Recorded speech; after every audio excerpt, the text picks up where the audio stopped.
सभी देशवासियों को नमो बुद्धाय और सभी देशवासियों को अग्रिम मंगल कामनाएं। जो 5 तारीख को बुद्ध पूर्णिमा है, सभी देशवासियों को बहुत बहुत हार्दिक मंगल कामनाएं।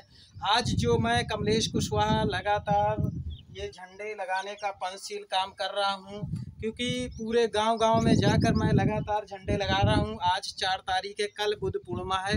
एक दिन पहले मैं ये काम कर रहा हूँ, लगातार लोगों को जागरूक करने का काम कर रहा हूँ। जब तक किसी भी इतिहास का या धर्म का या महापुरुष का प्रतीक नहीं होगा, प्रतीक चिन्ह नहीं होगा, तो आज हम चाहेंगे पूरे देशवासियों से कि आप लोग सभी लोग अपने घर में जगह जगह पर जहाँ भी जगह हो पंचशील झंडा लगाएं। प्रतीक होना बहुत ज़रूरी है। जब प्रतीक होगा तभी लोग जानेंगे कि ये क्या है, पूछेंगे कि क्या है, इस झंडे का मतलब क्या है, ये पंचशील झंडा क्यों है।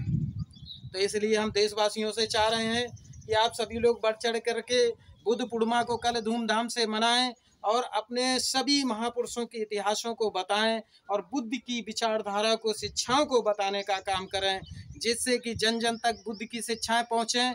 और आज जो इस भारत में कंडीशन है बुद्धिज्म लाने की, तो हम सभी देशवासियों से चाहूँगा कि देश की जो आज दुर्दशा है ये पुनः अगर संभालनी है तो बुद्ध की शिक्षा जन जन तक पहुंचनी बहुत ज़रूरी है। इसलिए बुद्ध पूर्णिमा आज के दिन यानी कल के दिन पूरे विश्व में सबसे बड़ी किसी की जयंती अगर मनाई जाएगी तो तथागत बुद्ध की जयंती मनाएगी। तथागत को तथागत क्यों लिखा गया? तथागत को तथागत इसलिए लिखा गया कि सूक्ष्म से सूक्ष्म तथ्यों को देखने वाले, जो सूक्ष्मदर्शी से भी नहीं देखा जा सकता था, उसको तथागत बुद्ध ने अपने शोध से, अपने विपश्यना के माध्यम से देख लिया। इसलिए विश्व में अगर किसी के सामने तथागत लिखा जाता है तो सिर्फ तथागत बुद्ध को लिखा जाता है, इससे पहले किसी को नहीं। शाक वंश में पैदा जरूर हुए तथागत बुद्ध, तब वो शाक वंशी थे, लेकिन जब बुद्ध हो गए पूरे दुनिया के हर धर्म के लोगों के, हर जात के लोगों के, हर वर्ग के लोगों के, हर संप्रदाय के लोगों के वो बुद्ध हुए। इसलिए दुनिया में, पूरे दुनिया में बड़े स्तर पर तथागत बुद्ध की प्रतिमाएं, और मैं आज 563 लगातार 563 बुद्ध की प्रतिमाएं लगा रहा हूं और मैं बुद्ध धर्म का प्रचार प्रसार कर रहा हूं। तो मैं चाहता हूं कि आप सभी लोग, देशवासी, भारत के सभी साथी इस बुद्धिज्म को समझें। हर जात के महापुरुष, जहां तक हमारे भारत की कंडीशन है, क्योंकि लोग यहाँ पर जात पर ज़्यादा असर डाले हुए हैं, एक राजनीतिक स्तर पर जो जातियों पर विघटन किए हुए हैं, षड्यंत्र किए हुए हैं कुछ षड्यंत्रकारी, अपने धार्मिक या राजनीतिक लाभ लेने के लिए, आर्थिक लाभ लेने के लिए, सामाजिक लाभ लेने के लिए।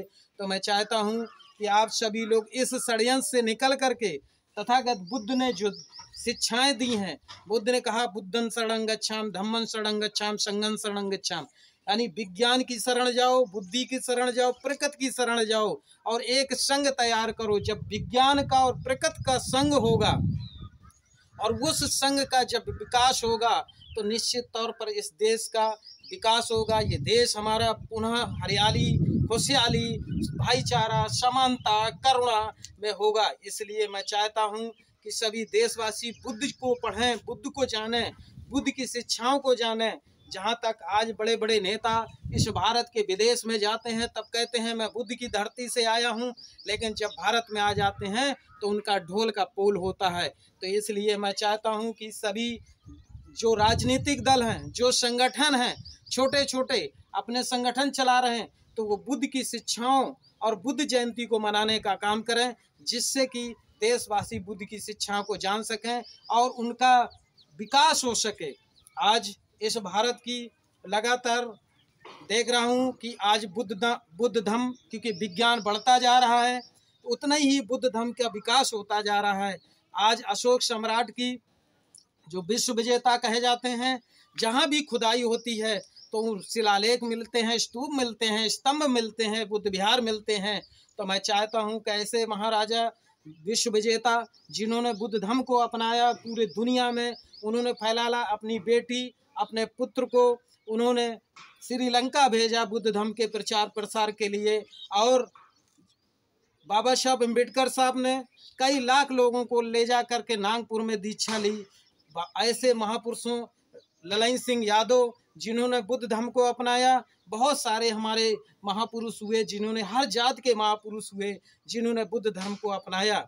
मैं चाहता हूँ कि बुद्ध विचारधारा या हमारे समानता लाने वाले, यानी कि दुनिया में सबसे पहले कोई महापुरुष हुआ कि भगवान हुआ तो बुद्ध हुए, जिन्होंने ये एहसास करवाया कि मनुष्य को गुलाम है, जगह जगह गुलाम बनाया गया, एहसास करवाया। उन्होंने उसका निवारण भी दिया, और निवारण दे करके आज हर समाज के, हर जात के, चाहे शिवदयाल चौरसिया हों या संत राम बीए प्रजापति हों, संत गाड़ के दिवाकर समाज के हों, ललन सिंह यादव समाज के, ईबी रामास्वामी पाल समाज के हों, बहुत सारे महापुरुषों ने सामाजिक परिवर्तन की लड़ाई, महानायकों ने लड़ी, जो समाज में आज लगातार भारत में हम लोगों को मानसिक और शारीरिक आर्थिक तरीके से गुलाम बनाया गया। इन महापुरुषों ने सारी प्रेरणा तथागत बुद्ध से ली, और बुद्ध की प्रेरणा से सारे लोग आज ये चले, आज वो महान कहे गए। इसलिए मैं चाहता हूँ कि सभी देशवासी इन महापुरुषों की जात में न बढ़ करके आप अपने महापुरुषों को पढ़ें, बुद्ध को जानें, जिससे कि अपने बच्चों के, आने वाली पीढ़ी के, इस देश का भला हो और विकास हो। और जब भला होगा, विकास होगा, तो कहीं ना कहीं हमारा ये देश पुनः सोने की चिड़िया और विश्व गुरु कहलाएगा। आज मैं लगातार बुद्ध की प्रतिमा 563 के साथ साथ मैं अब ये लगातार गांव-गांव जाके पंचशील झंडा लगा रहा हूँ, और ये झंडे लगाने का कार्य है जिससे कि लोग पंचशील के विषय में जान सकें। और मैं सभी साथियों से कहूँगा कि आप लोग, सब लोग मिल करके पंचशील झंडा लगाने का काम करें।